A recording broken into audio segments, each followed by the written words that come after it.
Best Municipal Police Station or MPS is awarded to San Jose Municipal Police Station, Antique Police Provincial Office, Police Regional Office 6.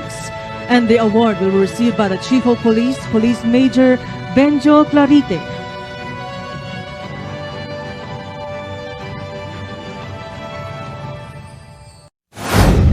Ginpasidunggan ang San Jose de Buenavista Municipal Police Station bilang Best Municipal Police Station sa bilog nga pungsod.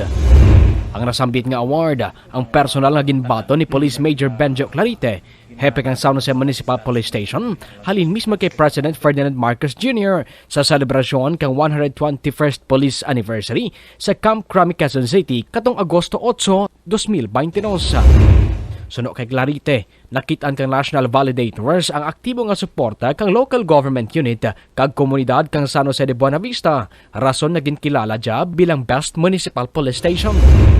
Dugang kang hepe, bahal ang nangin bulig ka mga closed-circuit television sa CCTV nga gin-install sa banwa kag aktibo nga intelligence sa katawahayan kang San Jose kung sa diin wala tinarecord nga krimen parehas kang kidnap for ransom, carnapping, robbery kag iban pa.